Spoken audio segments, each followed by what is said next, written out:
Un cordial saludo para todos. En esta ocasión vamos a hacer un arreglo de datos de variable cualitativa. Recordemos que una variable cualitativa es aquella que podemos expresar con palabras o cualidades.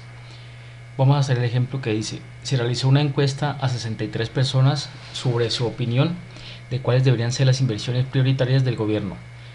Y las respuestas se presentan a continuación: organizar, graficar e interpretar la información. Entonces, en esta tabla están las 63 respuestas de los encuestados. Lo que vamos a hacer es organizar estos datos en una tabla de frecuencias.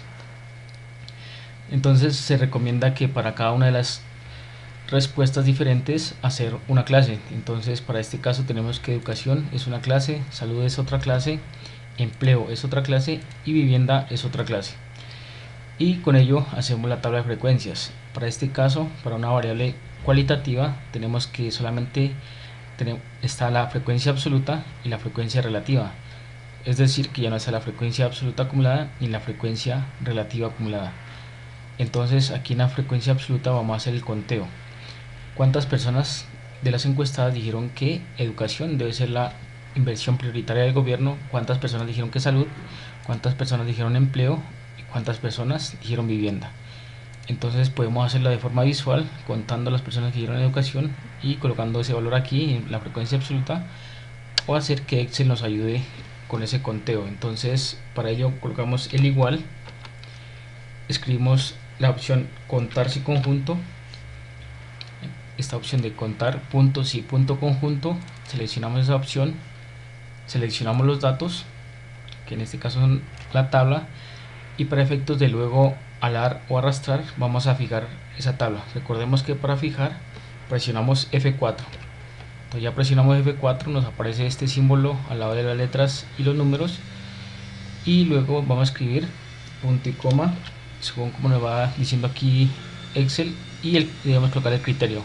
Para este caso el criterio es lo que esté en esta casilla, o sea en la J6, es decir, la columna 6 y la fila, perdón, la columna J y la fila 6. Cerramos paréntesis y presionamos Enter. Entonces lo que quiere decir que 12 personas de aquí dicen que educación debe ser la inversión prioritaria. De aquí podemos alar o arrastrar para todas las casillas y tenemos los valores. Lo vamos a centrar, y para verificar estos valores esta suma nos debe dar 63, porque son 63 personas que dieron sus respuestas en esta tabla. Entonces hacemos la autosuma y efectivamente nos da 63. Entonces ya tenemos la frecuencia absoluta.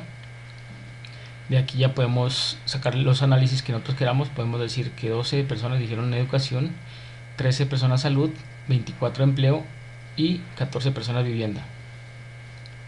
Entonces aquí una posible interpretación es que la mayoría de personas opina que el empleo es una de las inversiones prioritarias del gobierno, o debería ser una inversión prioritaria del gobierno. Entonces ahora, para expresar eso de otra manera, podemos calcular aquí la frecuencia relativa.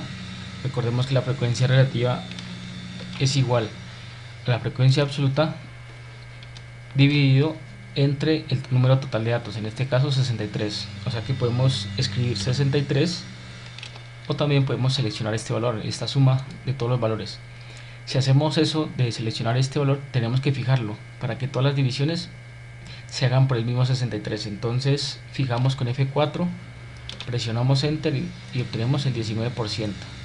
Aquí ya los valores están en porcentajes. Entonces quiere decir que el 19% de las personas encuestadas opinan que la educación es una de las inversiones prioritarias del gobierno, debería ser una de las inversiones prioritarias del gobierno. El 38%, que es el porcentaje más alto, dice que el empleo. Entonces aquí tenemos la tabla de frecuencias. Ahora vamos a graficar. Para graficar seleccionamos las clases, podemos seleccionar la frecuencia absoluta. Una vez seleccionadas vamos a insertar. Aquí están los diferentes tipos de gráficos. Vamos a hacer un diagrama de barras, y aquí está este gráfico. Recordemos que para obtener los números, este 12, 13, 24 y 14 arriba de las barras, lo que hacemos es ubicarnos en cualquiera de las barras, damos clic derecho y presionamos agregar etiqueta de datos, y aquí nos aparece el gráfico. Esa es una manera. Hay otras formas. Entonces seleccionamos nuevamente las clases y la frecuencia absoluta, vamos a insertar y seleccionamos un gráfico circular. Aquí te lo tenemos, este mismo gráfico de acá, pero de forma circular, y aquí podemos cambiar las opciones, ¿sí? Que nos aparezcan los nombres, ¿sí? De diferentes maneras, con el porcentaje de diferente manera aquí. Entonces también tenemos dos tipos de gráficos sobre un mismo planteamiento. Eso es todo, muchas gracias, hasta la próxima oportunidad.